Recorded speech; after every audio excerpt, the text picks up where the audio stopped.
by the Madras High Court.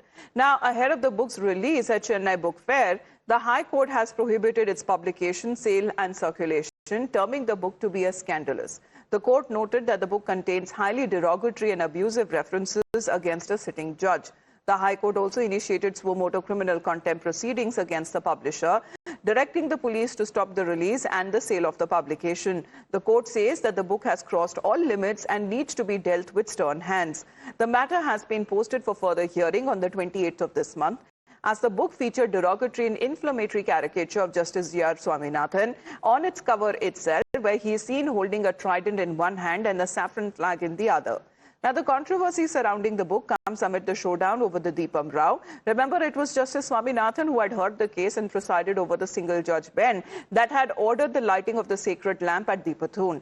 Now, triggering massive storm, the DMK, which is opposed to the single-judge order in the Deepam case, questioned the court's stay on the release of the controversial book, saying that this might go against freedom of speech.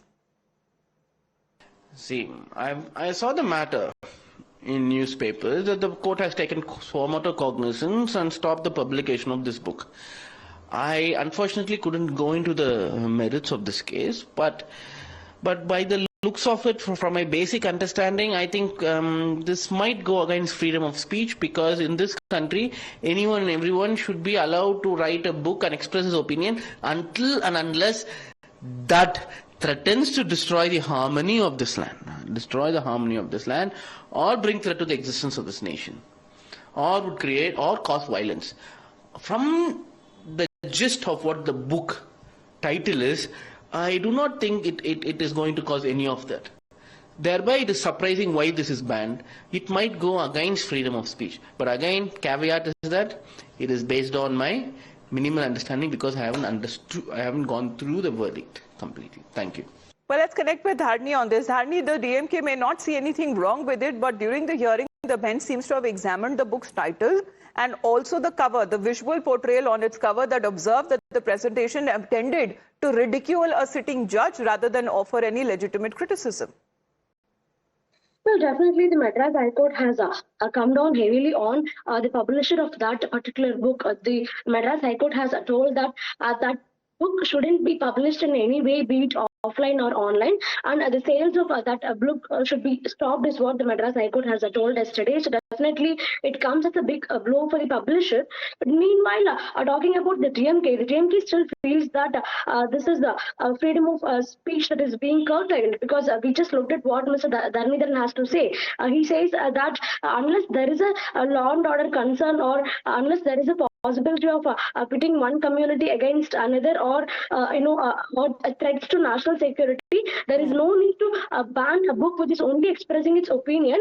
In this case, there is a freedom of speech being curtailed, is what the DMK has to say. But meanwhile, we got to see the book's front page and cover. The title of the book itself is very derogatory, is what one can very clearly say. The title asks whether Mr. GR Swaminathan is a judge or a RSS rowdy, and it also features a caricature of Mr. GR Swaminathan, in which he can be seen holding a trident in one hand and a saffron flag in the other. So this book was written only after the Deepam judgment, post the Deepam judgment, and it is clearly intended to insult or to make derogatory remarks against Justice GR Swaminathan. But the Madras High Court has contempt proceedings is something that the court there has asked for the proceedings to be taken up against the publishers of the book, which brought out the book and ordered the seizure of the copies as well, asking as far as when it comes to a ban on the release of this book. Well, Dharni, please to stay on with us, because speaking of Tamil Nadu, there lots has been happening, and rightfully so, as far as when it comes to the elections that are now going to be soon taking place. Over decades, that has the state remained steadfastly, as it has remained the bastion of regional parties with too big of the Indian politics of power that we speak of, the BJP and the Congress, relegated to play the support actors. However, when we speak of Tamil Nadu in particular, ahead of each assembly elections, the sands of politics shifts. Now, regional players redraw their alliances, and ahead of the assembly elections, the equation seems to be changing again.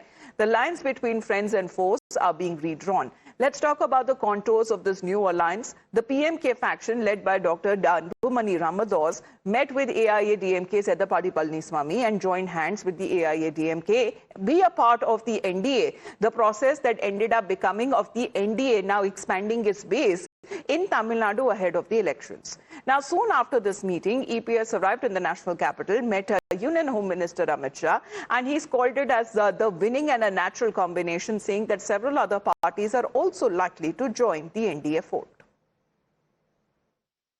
எங்கள் கூட்டணியில் பாட்டாளி மக்கள் கட்சி இணைந்துள்ளது. அனைத்து இந்திய அண்ணா திராவிட முன்னேற்றக் கழகம், பாரதிய ஜனதா கட்சி, பாட்டாளி மக்கள் கட்சி எங்கள் கூட்டணியில் இப்பொழுது இடம்பெற்றிருக்கின்றன. மேலும் சில கட்சிகள் விரைவில் எங்கள் கூட்டணியில் சேருவார்கள். Well, you just heard EPS saying that more parties will join us. Was he hinting at TVK? Because such feelers have been given.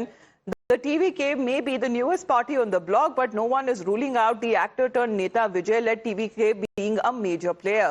Now, the upcoming elections would be the first political test for Vijay. The Congress, however, sees his party as a strong force in Tamil Nadu politics, while the TVK describes Congress party as a natural ally. Congress கட்சி தமிழ்நாட்டில் 60 வருஷம் ஆட்சியில் இருந்ததில்லை. காங்கிரஸ் தொண்டர்கள் கோரிக்கை அதிக சீட்டு, ஆட்சியில் பங்கு, அதிகாரத்தில் பங்கு. இது காங்கிரஸ் தொண்டர்களின் கோரிக்கை. இது எதுக்கு இந்த கோரிக்கை வைக்கிறாங்க? காங்கிரஸ் கட்சி 60 வருஷத்துக்கு பலவீனமாகவே போயிட்டு இருந்துச்சு. அதை பலப்படுத்த வேண்டிய நேரம் வந்துவிட்டது. காங்கிரஸ் கட்சியின் தமிழ்நாட்டில் காங்கிரஸ் கட்சியின் எதிர்காலத்திற்காக இந்த கோரிக்கை வைக்கப்பட்டது. See, basically, Congress and TVK are natural ally in terms of secularism, in terms of stand against communalism. We were natural ally, and I mean, as you said, Rahul and our leader they are friends actually. So there are a lot of possibilities for Congress and TVK to form an alliance. But is Vijay the X factor or not? Let's take you through as far as the possible reasons are concerned, where Vijay is now set for the big Tamil Nadu test. As far as factor one being that it is an independent and anti-establishment position that he seems to be taken, and time and again, he has now broken the DMK, AIA, DMK monopoly narrative within the state. Factor two is it's more driven by youth and celebrity-powered outreach that is visible every time that he holds these massive rallies that has thousands and thousands of his fans and supporters coming out, mobilizing first-time and apolitical young voters as well. As far as when it comes to finding this third factor to be quite attractive. Now, when we talk of these fan clubs that has now transformed into grassroots machinery, and also in a way, not much work needs to be done there as far as his supporters are concerned, because they are already in thousands of numbers. So that means that ready-made cadre for the booth level operations is something that Vijay has managed to do. Another factor that when it comes to minority appeal, challenging the very base of the DMK as far as cutting into the minority vote bank of Christian and Muslims and showing signs of a visible shift could actually spell trouble for the DMK. Now let's also talk about another factor, which is rural connect with anti-NEET messaging, targets students, the farmers, with the focus being on education as well. And so far, Vijay taking this political plunge and this debut that he seems to be making in the elections, there is a clean image, no corruption baggage, contrast to tainted legacy of the Dravidian parties there. So he seems to be a factor that it may gain a lot of traction, especially with the youth on ground.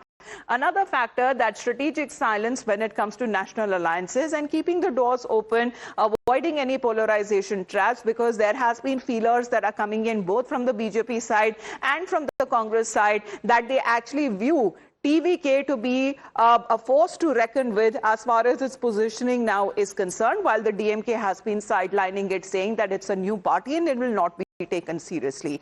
However, Vijay being the crowd pulling factor, we've seen that kind of rallies there, that signal of momentum, especially when it comes to the voters there. But as far as his fan base is concerned, will it translate into votes? That remains to be seen. We'll get you more as far as Tamil Nadu politics is concerned. Back after a short break. You're watching Times Now.